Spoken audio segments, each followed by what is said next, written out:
Exilé alobaki na kobimisa ba exilé. Tozongi to tozongi te. Alobaki ba prisonnier politique ba kobima, ba bimi to ba bimite. Alobaki ke ba tutambola na yo e finga na yo e marché na yo e lacrymogène ezate. Est-ce que zato ezate? Ezokende. Bon, alobaki enseignement à libérango, à libérer. Alobi bon na ina banda ba travaux, il y a 100 jours. Ba travaux pe à 100 jours, hein, et sali nini et bandi. Nan esilité pambate embouteillage, mais j'informe quand même opinion au bazolanda biso. Embouteillage ezaka pona ba saut de mouton te. Ite mama ben na biso batuto kotabusa. Yo kaka. Mais tozo mona na laki na kananga. Marche salamaki lendi ababi, mbongo bimaki pona programme à 100 jours, ba moni yango te place ekete bake ba laxinga place mo ba salaki so forage eza 300 millions et 300 000 dollars et logo ya ba 40 000 dollars pona osala forage. Ma yango pe yo o ba futeli cher wana mai ba yo sesa yeko contrôler impur na consommation. Donc mbongo yango eke wapi. Donc au monika ke tant que ba bando rendre ba compte te et biloko bando ala toujours mbutu bozomo na bino moko awa directeur à cabinet lobelo mususu deux ministres lobi mususu nini o lisusu lobi mususu. Donc tous en face à la situation wana o yali ke to senga na président akoka ko servir parce que ayaki po a venir changement, il faut changer ça na mboka na biso pour mboka avancer. Nous allons mutombo papa ça. Merci. Honorable Masikalo Israël Moto. Le sol là. Ça s'appelle d'abord tout mon ami là. Moi au monde de la qui passe tout le temps banda na moni yo. Mais nous avons eu d'autres occasions ya kozala mobimba na moso na politique. Mais pour na lelo, otuna liboso Félix Tshisekedi alobi soki crise ezali ya kotisouta pas. Les intentions a été dans un premier temps. Chaque fois j'ai kambi nazalaki kozwa o natanga Lumumba ya BCFI Bank ba dénoncer au moni que j'ai kamine azo futa mbongo moko wembala moko eleki na Rao Bank 2 millions de dollars et ya o avance sur bango ya la kaka ya impôt avance alors que asali bénéfice te. Bon akosala bénéfice akosala te mais afuti na avance pour na raison nini et au moment na pe mbongo otake comme na banque na ba kozango en espèce. D'autant que on a une espèce qui n'a pas wapi. Espèce il y a 1000 na comprendre mais espèce il y a millions. Et zo kende wapi. Donc il faut total la gestion na yé ah to tanga 200 millions mais ezebele ba milieu ezebele et la cour a prononcé et nous nous plions. Moi je ne me bats pas pour la vérité des urnes, c'est déjà enterré. Nous sommes en train de regarder demain parce qu'aujourd'hui on peut crier la vérité des urnes. Félix Tshisekedi est le président de la République, il a la signature, c'est lui qui engage le Congo partout, tapis rouge. Alors voulez-vous qu'on retourne dans une affaire? Bon, dites-moi, aujourd'hui j'ai vu Mouzito continuer avec la vérité des îles, mais lui il siège au Parlement. Martin Fayoulou siège au Parlement. Son suppléant est là-bas. Mouzito est là-bas. Il est payé par l'argent signé, ordonné par Félix Antoine Tshilombo. Alors la vérité des îles, c'est seulement pour les enfants des autres ou c'est pour eux-mêmes qui se l'appliquent, qui demandent à eux-mêmes de rejeter tout et de quitter le Parlement et de demander qu'on réorganise une élection dans leur circonscription. Là, je dirais qu'ils sont des hommes. Mutualité, misunga, yomoko misunga. Tokate mutilinga la tezake, yomoko misunga. Nga déjà, nasadere, ne la sabre, nakoki nanga Turquie, Suède. Nga na Suède mabe, nasa lefo na kamala dina bela, kaponga nasi nasadere. La pétrolière, Grâce Mandela. Voilà, misunga ya Grâce Mandela, la pétrolière quoi. Donc ngai nasi nasadere et puis ba misela ngatu, bazape kuna na kosenga. Bukende kuna parce que ngai mo na sadere na ba misela ngai misunga ya Grâce Mandela, la pétrolière. Misunga ezali mutuelle na biso ya santé. Ngai moko na ba misela nga toza déjà na kati ya misunga. Misunga ekopesa yo soin en cas de problème na mboka, so pe senye bima libanda et bimisio kaka. Misunga ya mama Grâce Mandela. Allô? Ngaya wa santé eza misunga? Ah! Hey, okatelinga lingala pour la santé à mwana. Mon fils, pour ma santé, misunga? Ah, okatelinga lingala. Bandeko, misunga ezali kokatela mutulingala te. Ezali mutuelle de santé. Oyo epesa meli na batu nyonso.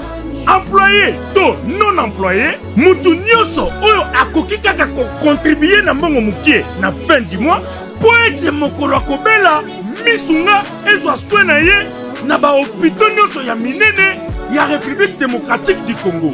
Soki maladi na yo bakoki kotraite yango awa na Congo te, misunga akozwa charge na yo okende kozwa soin na bamboka lokola Afrique du Sud, Turquie, Suède, Russie, to Inde. Kala mingi te na bamboka misusu. Soki mutu oyo misunga ezwaki charge na ye mpo na basoin, nzambe akamati molimo na ye, misunga akosokipe na mort na corbillard.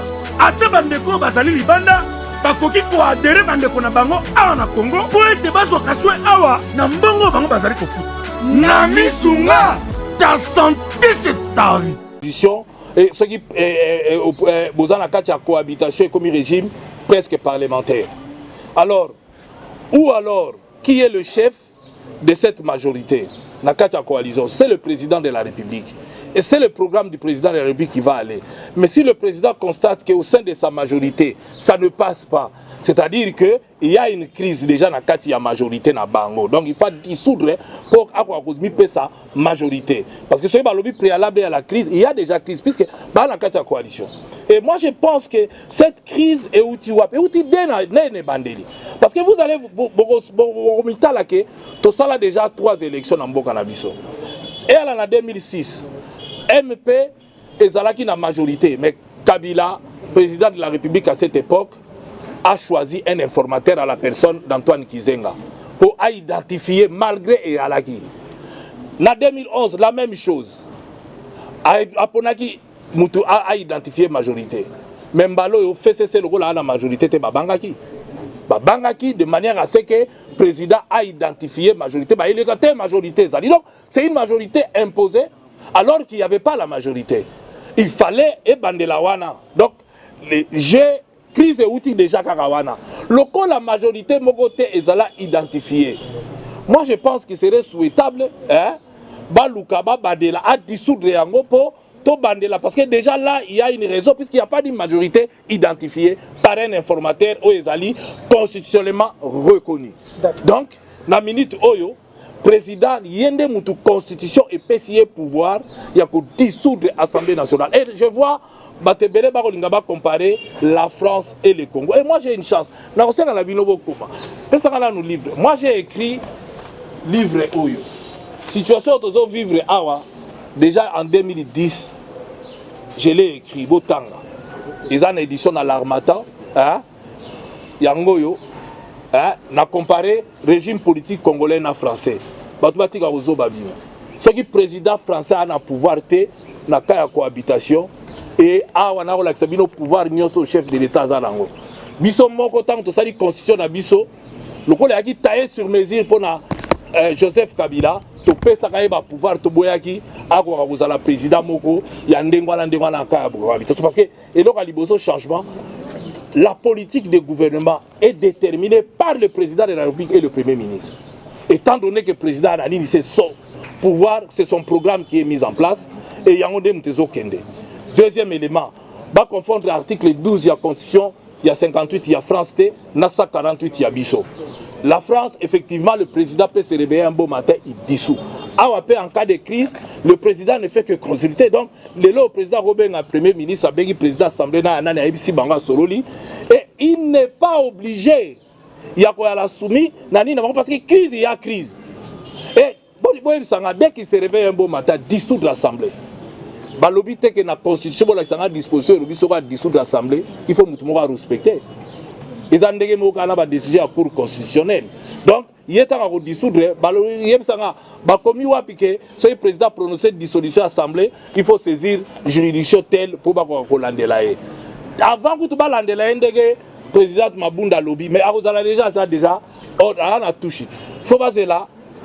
L'Assemblée pour constater que le président a l'état de droit, ce que le président a violé en son temps, parce qu'il y a ce qu'on appelle continuité de l'État ou pas. Donc, moi, j'estime que il ne faut pas peut-être dire le président sera sali déclaration après si ma possibilité. Pourquoi faut-il le dire? Donc, Bango fait cesser Bazobo Salake. Les lots faut pas le merci na Félix parce que aye mutu a maintenir bango sinon mbele na milito basi bakendaki musika lumbe ozomona mais lelo yo bazo bimaneti ba donner les ils ont lamentablement échoué parce ya na mboko yo ya kosakana te bazo que la population mawate et puis balingi ba yali ba donner des leçons lelo non je crois que batika na bango et puis kobanga wana ba kosala eza kobanga bayebi ke ba vrai résultat ya l'élection PPR na zwata 18 députés au terre. Et puis il est grand temps Congo est à la gérer na bateau oh ba congolais ba kopona bango moko d'où ba dissoudre ce le président a estimé donc les engatem na routine ce qui a estimé monique moyen gérer zaté puisque ça fait la majorité il est tout à fait logique à la majorité. Merci. Le potentiel Kichou. Je ne suis pas le porte-parole aujourd'hui de la Mouka, mais puisque vous parlez d'une question d'actualité, je ne suis pas au courant de cette information en tant que membre de la Mouka et que pourquoi on demanderait à la France de pouvoir intervenir. Je ne suis pas au courant, je crois que, comme on dit, fake news. Donc je ne suis pas sûr de cette information-là, donc je ne crois pas que ce soit une vérité. Moi je pense qu'aujourd'hui nous sommes dans une situation où le peuple a faim. Le peuple a besoin de voir les choses avancer. Et que les élections aujourd'hui c'est derrière nous. Nous devons nous préparer pour les futures élections. Mais nous devons veiller aujourd'hui que la population puisse manger, avoir une couverture maladie, voir comment la population peut évoluer. Maintenant, rentrer encore dans des tergiversations, dans des négociations, je ne sais pas. Je pense que par rapport à mon leader, ce n'est pas à l'ordre du jour. D'accord. Question? Oui, mon frère. Merci, Michel Lokouche, pour la porte on doit penser quand même que vous avez vraiment la Kini. Nous avons de la vérité pour les politiques. Vous dites que vous pouvez les résultats en français, que vous allez m'amour à la moula. Vous avez le lot, on a vraiment. Mais qui pour le bâtiment avait montré la partie. Je me rappelle que quand on a une élection, on va dire la moula pour soulever qui fatigue. Et puis à bout de mal, vous allez récupérer vos. Pour aussi la thèse d'année, vous avez si ma fatigue, vous soutenir à part ça, tu as aussi pour la déclaration avant de voir, il devrait ça. On va le faire. Coalition, on a essayé de la cacher pendant la tête. Mais pas vous n'allez pas la remettre comme ça. Merci. Mais biso toza na kati ya opposition républicaine. IDPS to cache ba ponaki allié na bango FCC et biso to yebi que FCC muta bomi mboko to ko s'allier na FCCT.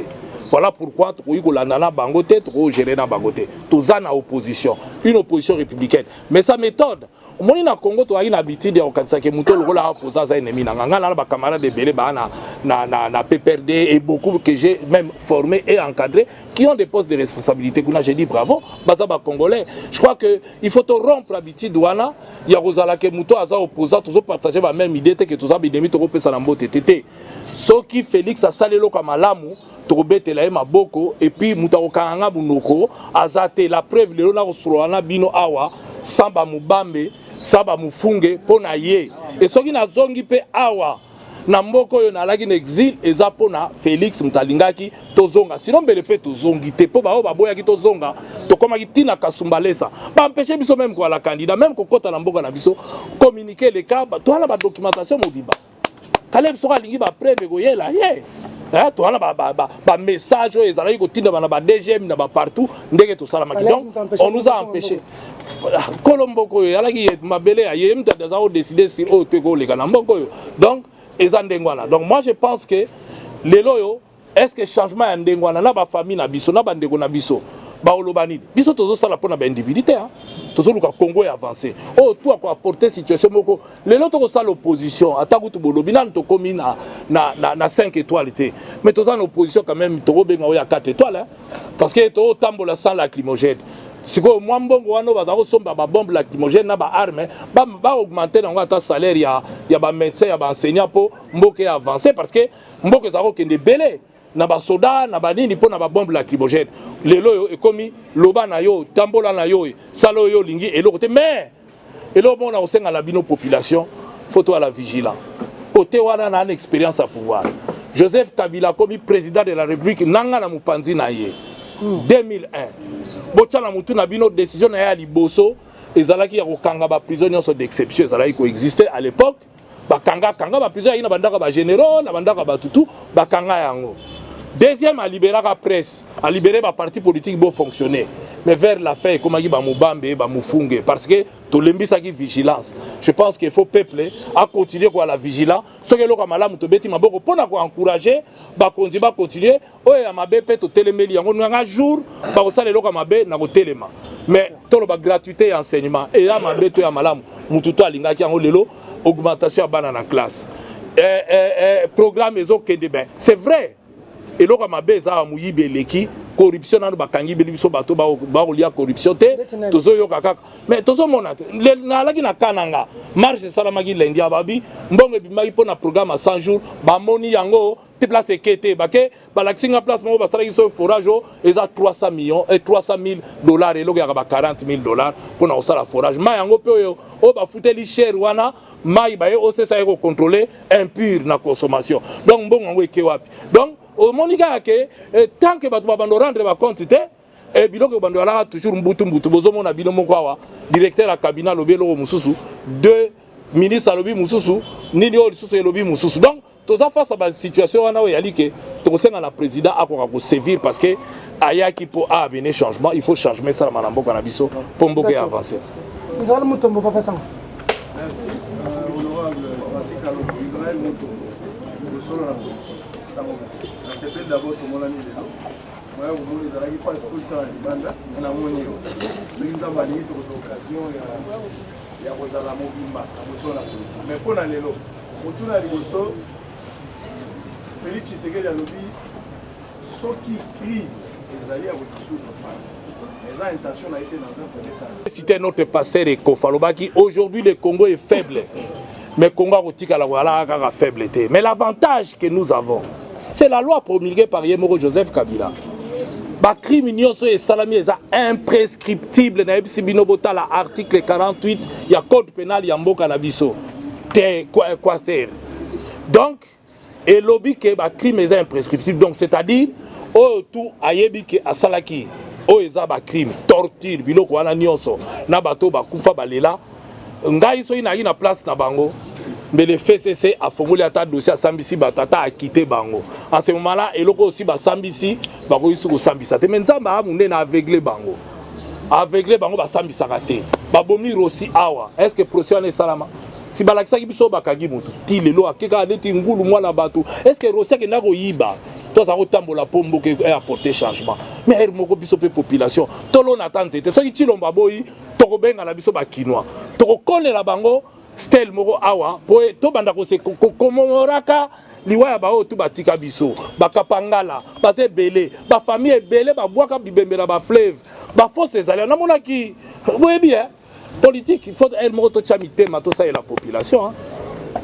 Tout ça et la population to la ba misuso ba ko chamino une fois comme aux affaires suis nous sommes à Twitter ni na maluku chaque dimanche. D'abord, na la Twitter, chaque dimanche, to passer la batabaloukou. Mais tant que le premier ministre Lamboko tweet suit et Fandi, même quand on revisite, on a déposé les bangata fleurs et zalaté. Je crois qu'il est grand temps d'offrir na bande konabiso bakunda la maluku. Ata moi, cercle ata libaya tocha. Mais moi, je pense que tous les initiatives, bon bakufa ba bakinois, sans compter Kamina Sapu, akufa ba faux sceptique et zakuna. Il faut na Congo. Boyebi lelo tozolula bamboka ya poto. Soki lelo na Europe bazalaki tranquille, c'est parce qu'il y a eu Nuremberg. Les gens qui ont traversé la période nazie ont été jugés. Il faut à un moment donné, crime. De toute façon, crime va ministère en côté. Donc un jour, on a tapé, mais on a eu Sibino Asti ses alliés. Congo a ratifié la convention. On a ba payer belé et sambisa ezana possibilité wana ba ba ba décoller ba libanda ba constituer ba dossier ba porter plainte dans mboka wana pour ba robenga taleva kokenda okendo samba. D'accord.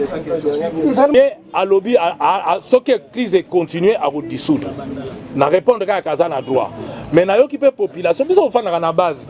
Na occuper population ba bi bato wana biso to chaka bango te ba mi nomela ki ba mi pesa yi majorité ba kende na bango to bande l'élection to pona batasika. Population mutaligi yango donc tous un problème mon côté ce qui a dissoudre il y a yé de mutana pouvoir on a au sala. Madame. C'est quand même quelqu'un avec qui j'ai travaillé pendant des années. Je ne sais pas pourquoi un intellectuel comme lui a fait cette déclaration-là. C'est quand même regrettable. Je pense qu'il n'est pas trop tard s'il peut revenir dans la déclaration à Salaki, parce que ce qui est reproché à Albert Riouma, jusqu'aujourd'hui, il est présumé innocent selon Bango. Mais dans l'opinion, tout bayebi que 200 000 wana et les cas n'a passé simple. Parce que les cas n'a passé simple, sur le dossier et les cas n'a passé simple. Donc, les lois au peuple a besoin de clair.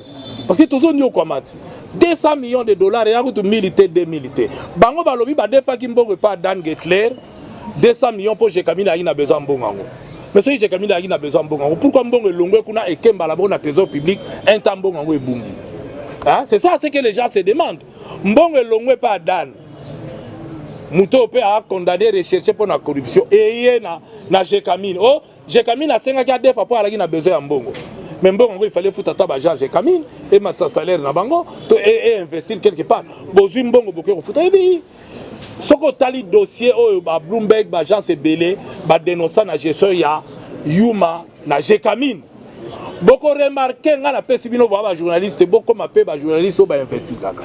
Beaucoup rappel au ba presse monsieur sont condamnés. Chaque fois, Jekamine azalaki kozwa o natanga Lumumba ya BCFI Bank. Ba dénoncer au monde que Jekamine azo futa mbongo moko wembala moko eleki na Rao Bank 2 millions de dollars et ya o avance sur bango ya la kaka ya impôt avance alors que asali bénéfice té bon akosala bénéfice akosala té mais afuti na avance pour na raison nini et au moment na pe mbongo otake comme na banque na ba kozango en espèce. D'autant que on a une espèce qui est wapi. Espèce il y a 1000 na comprendre mais espèce il y a millions. Et ils ont kende wapi. Donc il faut total la gestion na yé.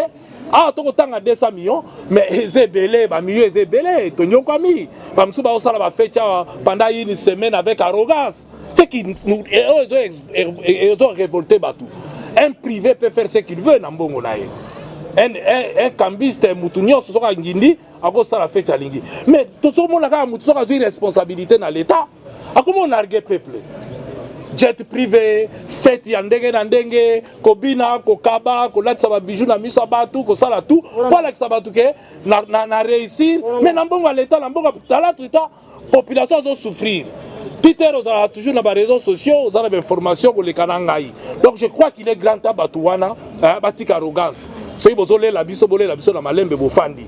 Privé à Saranambongo nae puisque ça privé. Mais si vous avez une responsabilité à l'État, l'obilobo zagi nzala prêt à côté comme Kayabu na unzela, mpiaka usaganate. Après Mbalamoko, tout le monde Mbalamoko est comme il comme une fête, pamba. Beaucoup on a la population, on a souffert. Il y a des révolté population, il y a des salake population comme il n'a pas conzébélé. Il y a eu ma soeur innocent, à se défendre. Jusqu'à preuve du contraire, à présumé innocent. Mais allez menacer les gens. Et le système a changé. Ce qui est là, il est grand temps de faire ceci pour comprendre une chose. Ils doivent aider Kabila, il y a des tranquille, il y a des Kingakati. Bah aider hier. So après ça qui va nous conduire, bah ça les liens mabé, il y a un peuple à ini bango. Pour ceux qui accompagnent qui Kabila bien, c'est leur volonté à peuple. Mais les lobes fait cesser à Zanabo continuer à continuer nango. Mais le col là-bas, sans ça bango parce que bah nous qui population. La minute il faut pas comme abana mawaba na kutu ko bonde la Félix merci ndege otiki biso to fanda kal pour ceux qui notent ndege baloba ki so ina nani mbele balager. D'accord. Mais néanmoins quand on a des responsabilités la tête et puis le cadre est choisi franchement Azan a droité en tant que président parce que si on dit mise charge il y a institution eh ben faut dire ma peu ma condition institution les opesa mais ko kene na kati ya institution wanate oh yo za na charge oh eza indépendant et ko critiquer même président yaki wana ça qui discours pourquoi bango ba fongola qui débattre parce que mibe que pekisiango il y a séparation des pouvoirs elle n'avait pas la qualité ni le droit yako ko répliquer ni yako loba et pas le président de la République biso tozo critiquer parce que to yebike à l'air wana bimi libanda mais mabe eza wapi mabe ezali kaka ona monaka banda makambo e banda FCC na cash musala bango kaka ba menace naka mbala sima soki bomeki bokomona mais mbalasima pe soko ye et lobikaka mbalasima soki bomeki bokomona soki la compter ba mbalasima ngo et c'est comme belé il est grand tabatika ko distraire biso soki basi babalanaki bakosaka biso toza en conflit alors que bazala bango bien bafana bien mais peuple a nzala peuple a besoin de résoudre le problème na pas ya bango puisque bango soki basi ba trouver compte na bango ba trouver je crois que na minute oyo est important ezali ba action o ba ko sala mais le reste il y a certains comportements qu'on ne peut pas admettre. Je crois que dans mon livre, je suis en train de critiquer le comportement du directeur du cabinet du chef de l'État à l'époque, Loumanou, qui a écrit, interdit au premier ministre de l'époque, Mouzito, de pouvoir poser certains actes sans l'accord du directeur du cabinet du chef de l'État. Donc, à ce moment-là, je critique dans mon livre. J'explique que ce n'est pas possible. Le Premier ministre est au-dessus du directeur du cabinet. Il ne peut pas recevoir des instructions du directeur du cabinet, même s'il est directeur du cabinet du président de la République. C'est un administratif qui doit rester et travailler pour l'intérêt du cabinet du chef de l'État. Maintenant, dire que le président va faire usage du bic rouge, d'abord, c'est lui. Nous sommes dans ce qu'on appelle, c'est-à-dire nous avons un président de la République qui préside le Conseil des ministres. Or, le Conseil des ministres, c'est l'instance de prise de décision d'un gouvernement. C'est-à-dire que lui a le droit d'utiliser son bic rouge de manière à pouvoir sanctionner. Et puis, c'est lui qui nomme les ministres et il peut les défaire. Donc ça, c'est son droit, le plus élémentaire. Donc, maintenant, nous sommes tous informés. On le sait, je crois que le FCC n'a pas démenti le fait qu'ils ont fait signer à certains ministres des documents, mais en tant que juriste, je demande à ces ministres-là de ne pas tenir compte de ces chiffons-là. C'est un chiffon sur le plan du droit, ça n'a pas de valeur. Le jour où le FCC va demander à un ministre, il brandira sa démission, Félix aura d'abord, c'est à lui d'accepter la démission ou de refuser la démission. Je parie que si c'est une démission forcée, Félix va rejeter cette lettre de démission du FCC et il va maintenir le ministre là où le ministre sera. Je crois que c'est vrai, il a constitutionnellement le droit, puisque les ministres sont nommés par ordonnance présidentielle et il a le pouvoir de pouvoir les démettre. Ce n'est pas le FCC qui peut le faire. Merci beaucoup. Je crois que par rapport à votre première question, malheureusement j'ai changé de numéro. L'ancien président de la République n'a pas mon nouveau numéro. Bon, maintenant, pour la question des safaris, eh bien, il y aura bientôt le calendrier qui va sortir pour cette dernière phase de safari. Moïse n'a peur de personne. Moïse est très très populaire ici dans la ville-province de Kinshasa. C'est connu de tous. Je crois que le moment venu, il viendra. Et d'ailleurs, il a dit quand il viendra à Kinshasa, il restera un mois plein afin de pouvoir rencontrer les Kinoises et les Kinois et voir qu'est-ce qu'il peut éventuellement apporter dans le combat que les Kinoises et les Kinois sont en train de mener. Merci. D'abord vous dire que je ne prêche pas la chapelle de Félix. Jamais. À aucun moment. Mais quand on me pose une question par rapport aux actes posés par Félix, eh bien je réponds. Félix a l'UDPS qui est une machine avec cash, avec des communicateurs, des talents. C'est à eux de faire ce travail-là. Moi, je ne le fais pas. Moi, je dis ce qui est bien et je condamne ce qui est mauvais. Le jour où il y aura quelque chose de mal, je vais condamner et vous serez là pour me donner raison. La question de la vérité des urnes. Je crois que moi qui vous parle ici, j'ai eu à échanger avec mon collègue Martin Fayoulou de l'époque. Je pense qu'on lui avait conseillé de ne pas aller à la cour. Dans un premier sens, dans notre esprit, c'était que c'est lui qui passe président de la République, c'était un de nôtres. Que ferons-nous? Que doit-on faire? Mais malheureusement, le soir même de la proclamation, Félix est associé au FCC, que nous, on peut jamais, puisque c'est le FCC qui était à la cause de tout ça et on ne peut pas rentrer. Donc il a choisi son camp. Maintenant, Martin est allé à la cour, sachant bien que la cour là est FCC. Mettre un Koulou par exemple, et automatiquement l'avocat de Kabila pendant tout ce temps, lorsqu'on lui met quelque part où il doit décider, pensez-vous vraiment qu'il va décider à l'encontre de son client? Donc vous êtes d'accord? Pas du tout. L'histoire des vérités des urnes. Ce n'est pas moi, c'est Martin Fayoulou lui-même qui a enterré l'histoire des vérités des urnes. Parce qu'il est allé devant des hommes et des femmes à qui lui avait confiance en leur demandant de lui dire le droit. Ils se sont prononcés. Ils se sont prononcés en disant que il n'a pas suffisamment et il a été débouté. Et que voulez-vous qu'on puisse faire? C'est ainsi que la communauté, tant nationale qu'internationale, ont reconnu la personne qui a été proclamée. Parce que les gens oublient une chose. Lorsque nous allons aux élections, il y a des étapes. la candidature, la validation de la candidature. Et ensuite, il y a les élections proclamées. Mais les résultats des élections, ce n'est pas la CNI. La CNI proclame les résultats provisoires. C'est la Cour qui confirme tel a gagné ou tel n'a pas gagné. Et la Cour a prononcé et nous nous plions. Moi, je ne me bats pas pour la vérité des urnes. C'est déjà enterré. Nous sommes en train de regarder demain. Parce qu'aujourd'hui, on peut crier la vérité des urnes. Félix Tshisekedi est le président de la République. Il a la signature. C'est lui qui engage le Congo partout. Tapis rouge. Alors, voulez-vous qu'on retourne dans une affaire? Bon, dites-moi. Aujourd'hui, j'ai vu Mouzito continue avec la vérité des îles. Mais lui, il siège au Parlement. Martin Fayoulou siège au Parlement. Son suppléant est là-bas. Mouzito est là-bas. Il est payé par l'argent signé, ordonné par Félix Antoine Tshilombo. Alors la vérité des îles, c'est seulement pour les enfants des autres ou c'est pour eux-mêmes qui se l'appliquent, qui demandent à eux-mêmes de rejeter tout et de quitter le Parlement et de demander qu'on réorganise une élection dans leur circonscription. Là, je dirais qu'ils sont des hommes. Si c'est là arrivé à Moïse Katumbi en 2023 comme ça, vous aurez toujours le même langage? Je vous dis que Moïse Katumbi a été victime. On lui a empêché. D'ailleurs, il a démontré combien il aime le Congo. Nous sommes au mois de décembre, la journée même, avec les négociations de la CENCO. Cas de Moïse, on ne traite pas. Blocage. Le président a fait, Tshisekedi dit, tant qu'on ne traitera pas les cas de Moïse, on fait un braquage, on veut faire comme Lumumba à l'époque. Il va appeler, il dit, non, non, non, moi, vous me laissez de côté. Il s'est sacrifié, il dit, le plus important c'est le peuple, il faut qu'on aille aux élections. Et il s'est sacrifié. Nous arrivons à Kasumbalesa, on lui interdit d'entrer. Mais il n'y a pas 32 Congolais. Citez-moi un seul ou deux Congolais qui a accepté de s'effacer pour les autres dans ces pays. Il est le premier à le faire. En 2006, Jean-Pierre Bemba, malgré qu'il était empêché, il n'a même pas appelé qu'on vote pour Etienne Tshisekedi. En 2011, vous étiez là. Malgré que lui était empêché. Mais voilà Moïse Katumbi empêché, il met non seulement sa parole, toute son équipe et ses moyens. L'argent, j'en connais quelque chose. Il a mis pour soutenir Martin Fayoulou afin d'aller aux élections. Qui l'a fait? En 2006, l'opposition n'avait pas fait. Quand le Congolais, c'est lui ou rien. Quand ce n'est pas lui, il n'accepte pas. Vous devez me soutenir, pas de l'autre côté. Vous vous rappelez en 2006, l'UDPS a refusé même de soutenir Jean-Pierre Bemba. Ils ont refusé même de participer aux élections, tout simplement parce qu'ils n'étaient pas contents. Donc moi je crois que Moïse a innové.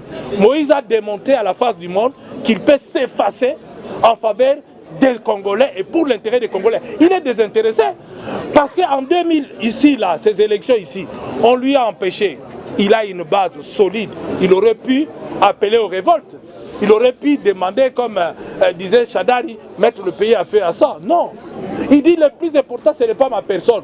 Je vais soutenir les candidats que l'opposition prendra comme candidat unique de l'opposition. Il l'a fait sans embâche, sans hésiter et en mettant les moyens. Je pense que dans l'opposition, il est, si je ne dis pas le seul, la personne qui a mis beaucoup plus de moyens et de l'énergie pour soutenir le candidat de l'opposition. Donc, ça n'a rien à voir, ce n'est pas parce que c'est aujourd'hui Fayoulou, c'est demain truc, non. C'est parce que c'est la logique même. Nous devons évoluer en République démocratique du Congo, savoir comment nous devons nous comporter.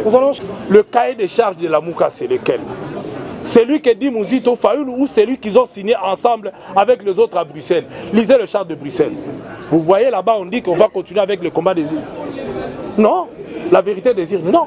C'est ce qu'il lit. On n'a rien dit de ça. Je vous oppose le document. Et que ce soit de Lubumbashi. On n'a jamais dit que nous allons nous battre. Non.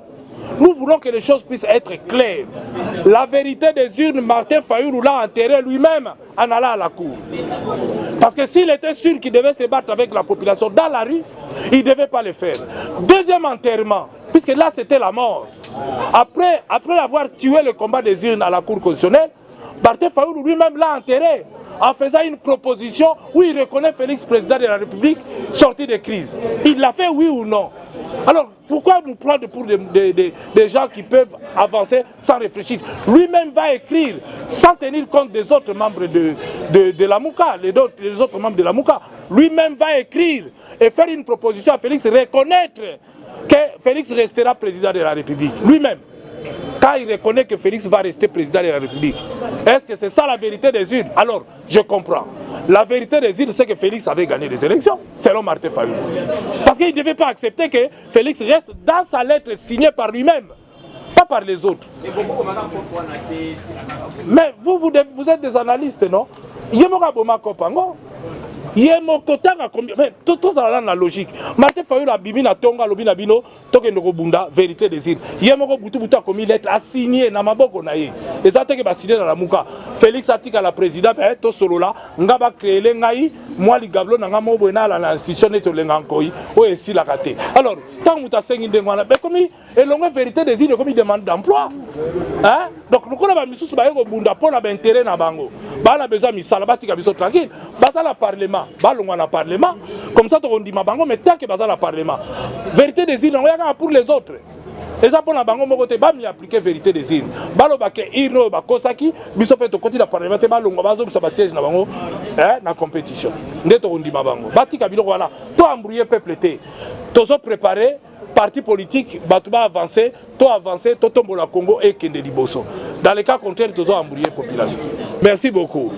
Nga natikaki dollar pour information na yo natikaki dollar na 92 wana Moïse Katumbi a gouverneur à Katanga faut boyeba dollar ezo matapwani miyibi production cuivre kaka mabele wana cuivre kaka wana ezalaki ko matango Moïse ali oyo production mataka kaka mabele kaka barge kaka biloko wana tango azate ekiti oyo ekiti po nini soki na Kolwezi Moïse a interdisaki sortir ba minerais brut na Congo.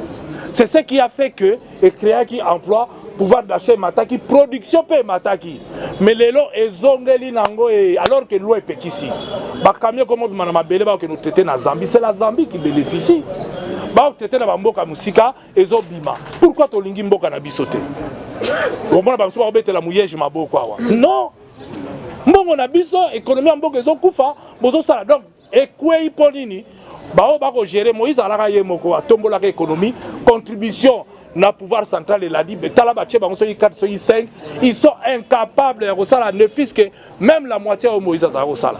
C'est-à-dire quelque part il nous faut des hommes courageux qui acceptent ya ko kanga corruption ya ko boucher ba poche abatu et au départ il faut bango moko na ba ko diriger ba la exemple.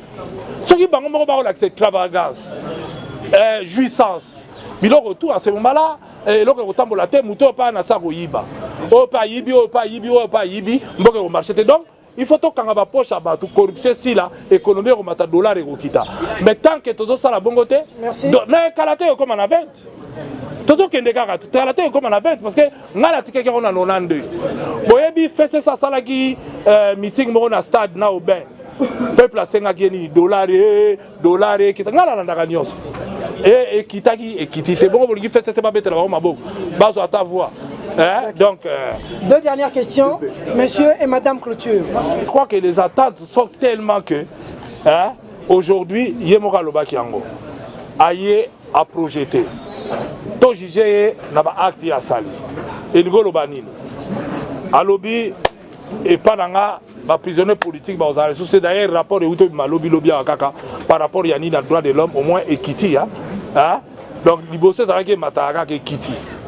Le rôle est Kitty et bango ba lobby arrestation tonini ya ba politicien baisse dans le salaire de plus de 70%.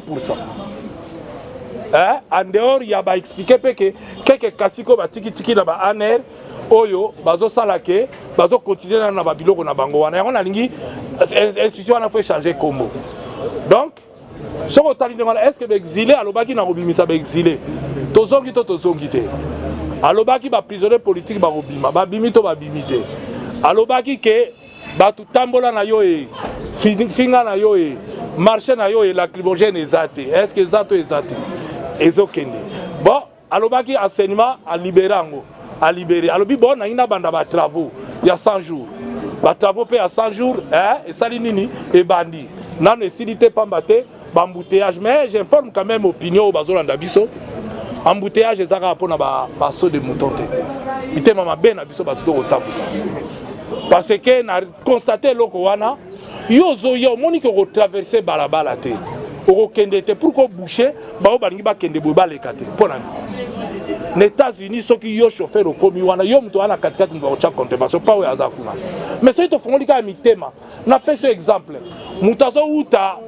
autineti na nini na inter abandi ko kita kota sosimat place basaliso de mouton wana fa traverser ya kota GB yozo continuer Tex Africa lokola côté kuneza ya kokanga pourquoi boko telema te botika bato bazo traverser baleka yo lingika koza tout pressé OK n'était bouché bato et so yibo kanga mindengwana rien dernièrement na sali 2 heures na GB na hôtel diplomate lokola les croisement o bazako ya bo bamoni embouteillage bazui deuxième bande o pe bazako ya bo na kitambo bamoni bazui deuxième bande siko to kanga mibiso tout bon nana kozonga sima nana ko avancer mutaza est-ce que personne n'a sous des moutons non il faut qu'il y ait l'autorité de l'État n'a respect à l'homme en uniforme ndem te kotinda biso to avancer non pas qu'à rapport na bango mais pour na biso moko ceux qui ngale on a respecté police et police pas respecté à respecter ngai mboke kotambola mais je crois que le bilan, tu as jugé, tu as dit que après si ma promesse, ils ont promesse pour malamu, ils ont lutté pour marcher,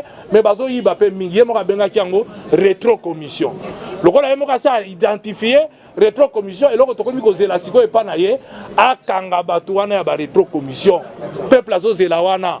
Alors qu'il y a des salama. Donc tant que bakangi bangote, bon, total la garder une boucle mata, nous allons espérer que va kangaba poche. Le feu, le professeur Arthur Zaïd Ngoma, en essayant de nous conscientiser, il a sorti cette très belle phrase. C'était la veille de Pâques. Il nous a posé la question: serions-nous capables de nous suicider en tant que jouisseurs et de ressusciter en tant que patriotes? Je crois que méditons là-dessus.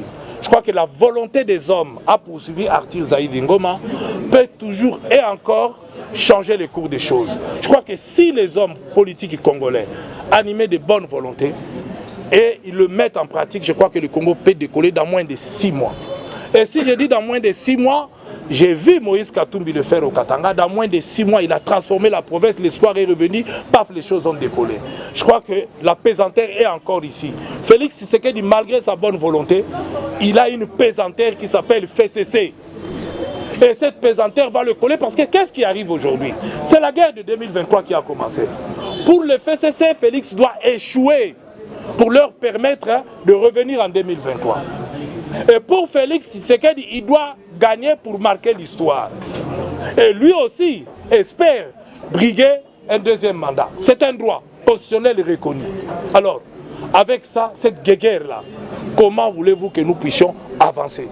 Il faut que les hommes puissent être animés de bonne volonté. Le FCC doit comprendre qu'il nous a mis dans cette situation.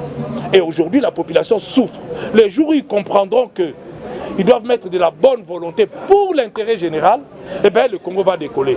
Mais d'un côté, vous avez quelqu'un qui pense à l'intérêt général, de l'autre côté, vous avez l'autre qui veut que les Congolais puissent continuer à souffrir. Il n'a rien à voir avec les Congolais. Alors, comment voulez-vous? Je pense que la solution, c'est ça. C'est cette bonne volonté que les hommes politiques peuvent avoir et aimer leur pays et ressusciter comme des patriotes, seulement en tant que patriotes qu'on peut tout faire pour l'intérêt général. Et j'ai donné l'exemple tout à l'heure avec Moïse Katumbi.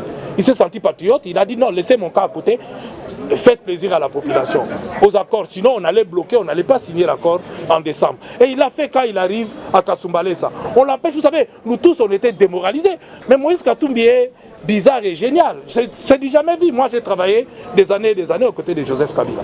Mais je pense que ces jours-là, on nous empêche, ils rigolent. On retourne, on reprend notre avion, on arrive en Grèce. Il nous dit non, bon voilà, réunion, Olivier, Francis, bon écoutez, on fait quoi?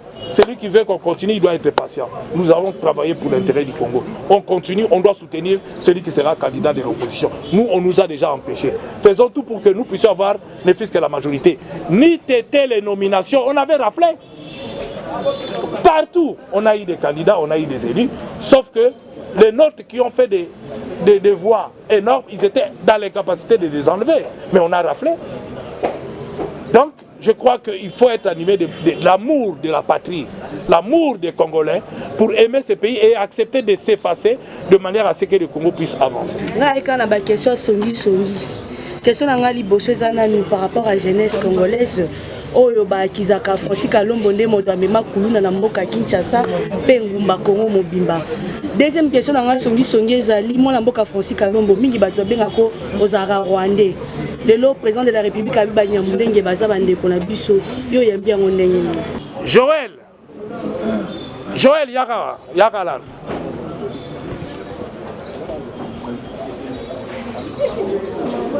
Parce que question eyaka mingi bomoni mwana mobali oyo botuna bandal moba suka na nkuluna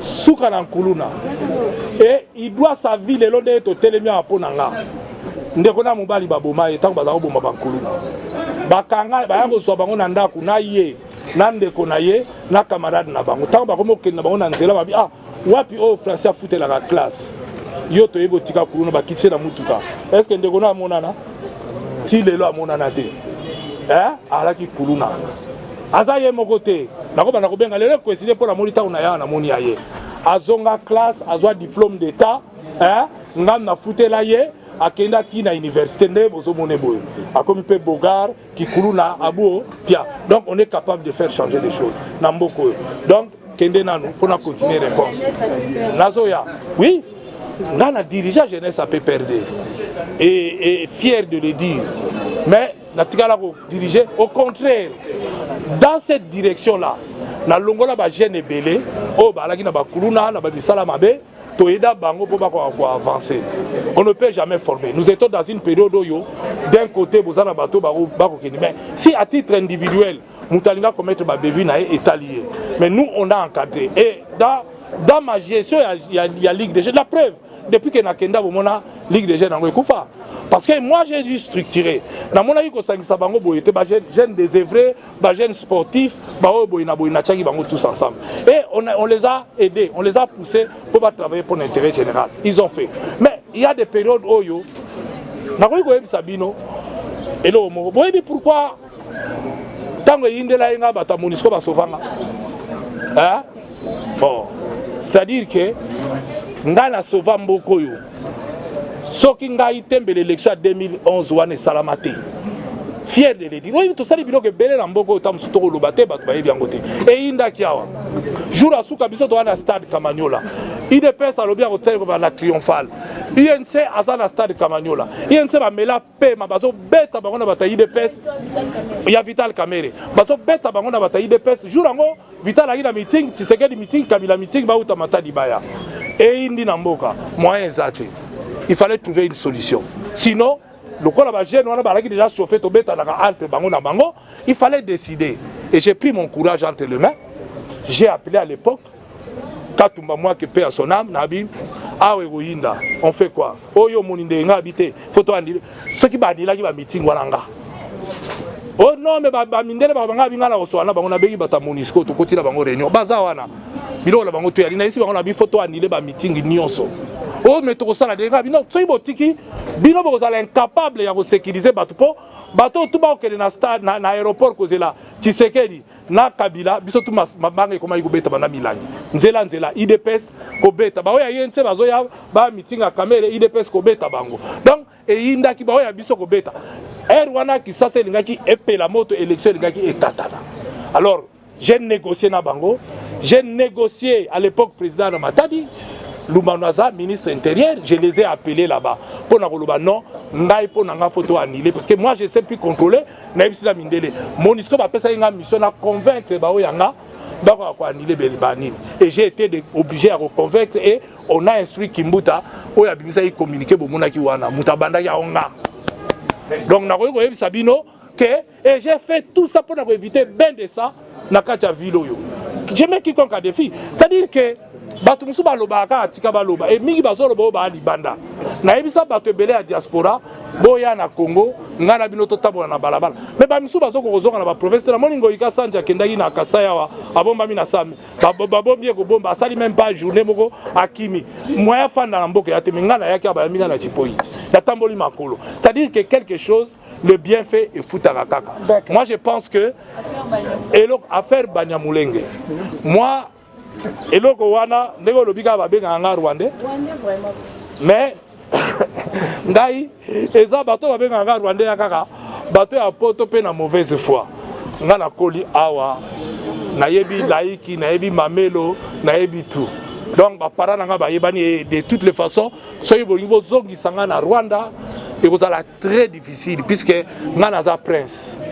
Mon grand-père était chef coutumier dans la succession, tout ça va coller au pouvoir. Et on a représenté ma condoléance, chef coutumier dans la Bissau Taïko Koufa, Lelo et Bembezo qui est Mbouchimai. C'est pour vous dire, na famille régnante. Donc, naza kasaye des pères et des mères et na même territoire et ngolo bananganda jika. Ma mère est de ngandajika mwena kalambai mon père est mwena mpiana. Donc ngana mwena mpiana bango mi balé na ngandajika. Donc ya kutu teko ya frontière. Ngana na frontière, te ngana na centre. Hein? Donc na centre na katikati. Donc et ça on a te mais maintenant problème à Banyamulenge. Ce qui révolte les Congolais c'est quoi? Il faut battre baye bango. C'est-à-dire que tous la communauté morobo est s'installer dans Mboka na biso. Engana outi est.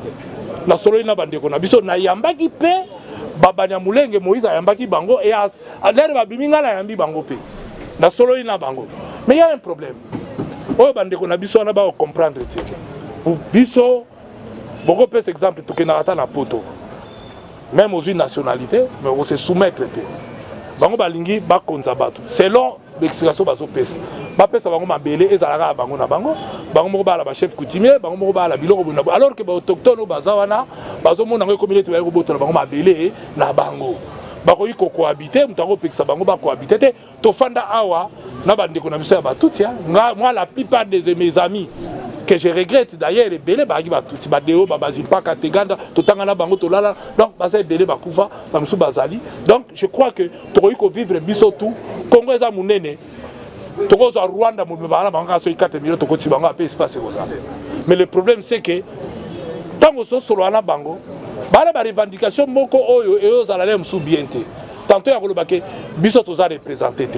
Mais je l'ai opposé Rouberwa aza vice-ministre, aza na gouvernement, aza ministre, bozana ba nani, nyalga bozana parlement, ba généraux n'en parlons pas tant sous boleki bayanzi.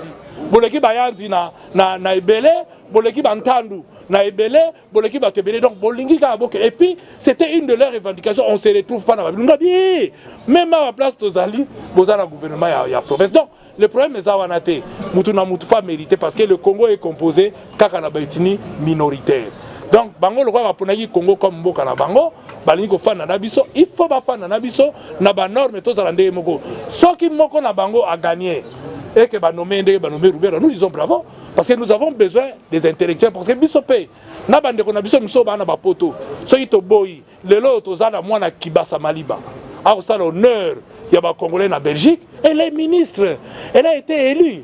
Donc tout ça na bato belé o ba Congolais ba comment est-ce que soki bolobi na ka Belgique ba benga na été o ya ko sala makasi a mandat na ba nommé par rapport à qualité na a ko fana na Congo paisiblement tout ça ba xénophobe te Congo eza munene et que mututu o a poni Congo comme mboka na a ko vivre paisiblement mais et loko ba ko boya ndeko konza bato ko laksa bato ke bino bozarien ezande bango et voilà bo benga na mabele boko a kozwa et ça et le ça passe et il faut tout là dans moi vigilance moi boy total parce que ce qui est vrai c'est que le Congo est convoité.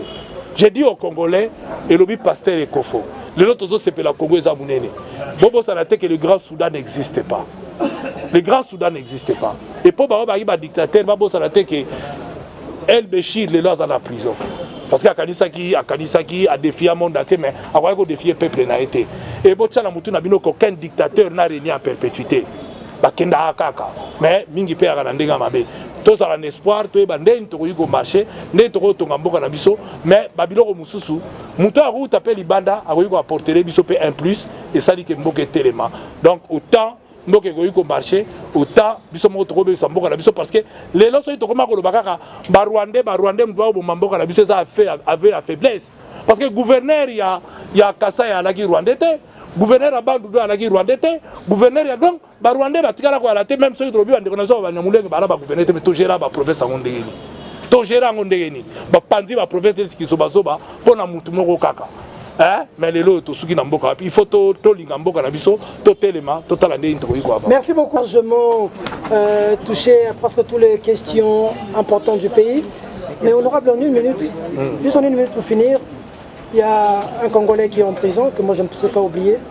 Il s'appelle Mike Mikebaï. Qu'est-ce que vous me dites? Mais vous savez, c'est ce que nous continuerons à condamner.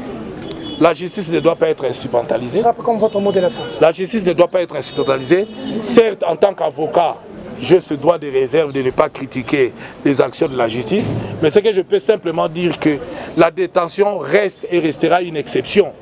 Parce que nous avons vu le dossier de beaucoup d'argent, par millions ici, où on a ouvert des dossiers, les gens ont été entendus. Albert Youma a été entendu, mais il est libre.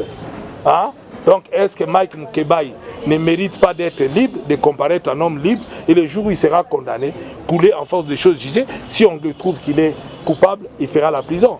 Donc, je crois que la détention est une exception. Nous pouvons commencer à le mettre en application à la République démocratique du Congo. Pourquoi? Parce que sa fuite n'est pas à craindre. La fuite de Mike Mkebaï n'est pas à craindre. C'est un élu, hein? Il a une adresse connue, il a un travail connu, payé par la République. Je pense que la meilleure façon de faire, de respecter notre justice, c'est aussi de respecter ces principes sacro-saints, à savoir la présomption d'innocence. Or ici, nous privilégions la présomption de culpabilité, ce qui est inadmissible, ce qui n'est pas bien.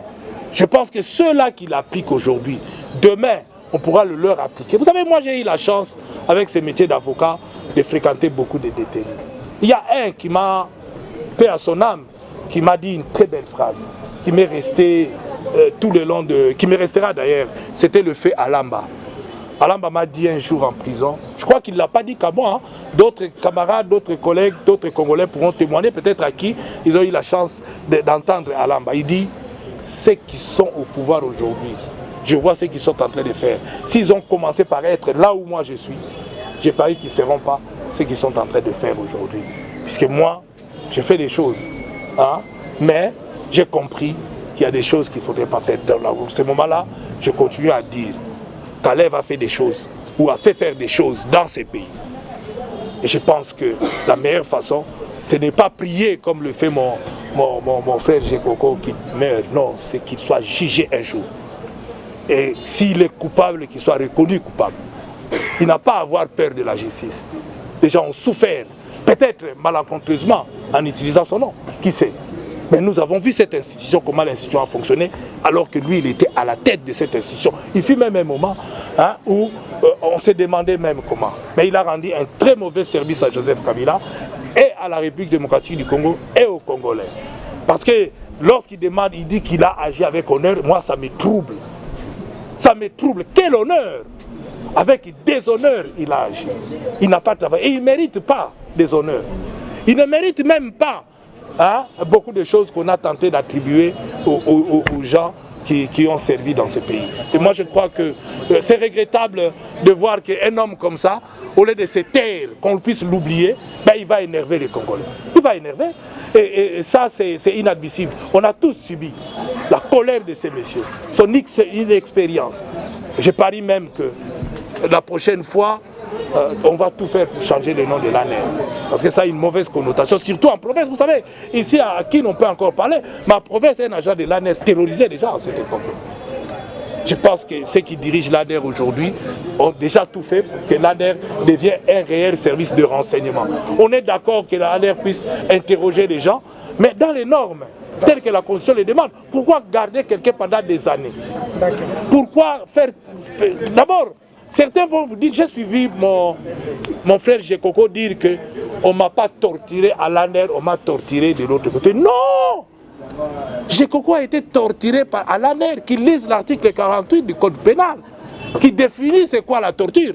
Le fait simplement qu'on te prive de la liberté pendant 2-3 jours, sans visite, sans rien. Et moi je me rappelle, je sais comment Gekoko arrivait à obtenir à manger.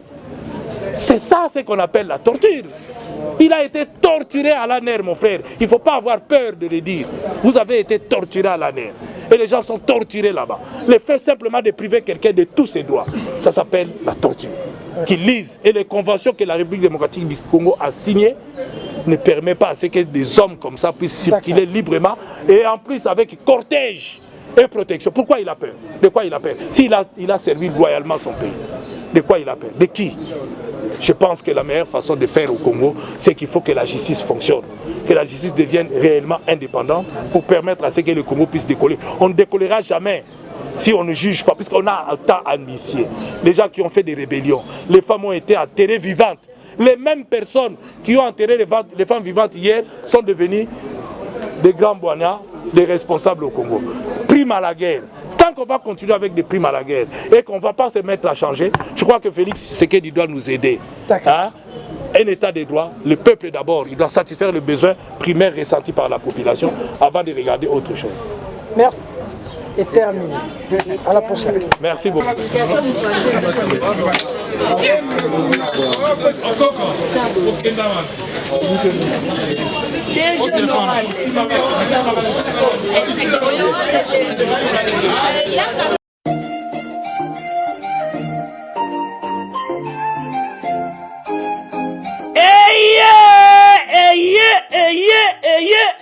Papa, maman, tunanga nini eloko tozalaki kozela yango yo pona ba séjour na bino eleka malamu na Kinshasa Kin Label, agence de location de voitures de luxe awa na Kinshasa, ba memelu bino bongo Power Buzz Car oyo bazali na équipe na bango professionnel, bazali na disposition na bino Power Buzz Car, location de voiture ya sikape kitoko na prix ya malamu oyo wapi.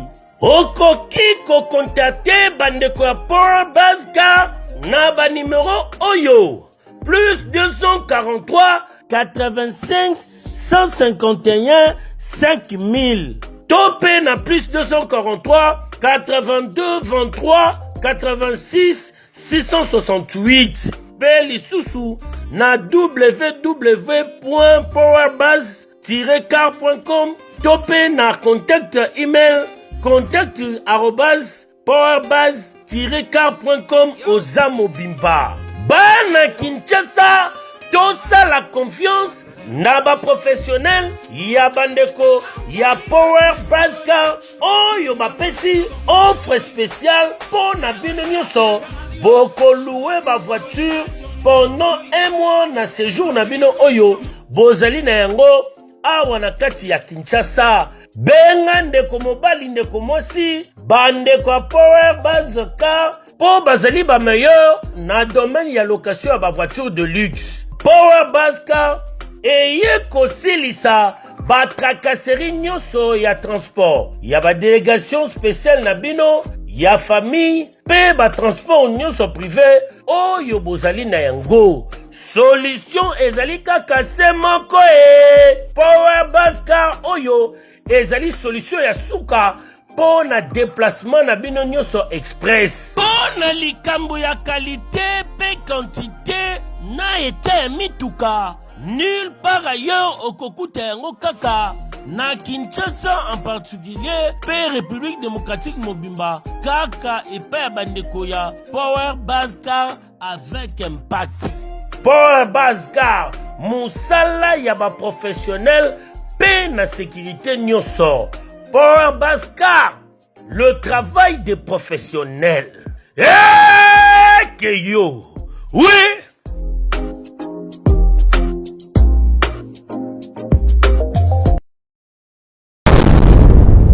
Congo France. Bisona bango, bango na biso, bisona bango. Ekara molai. France.com, site ya Kolo Masolo ya danger, Masolo ya kitoko. CongoFrance.com.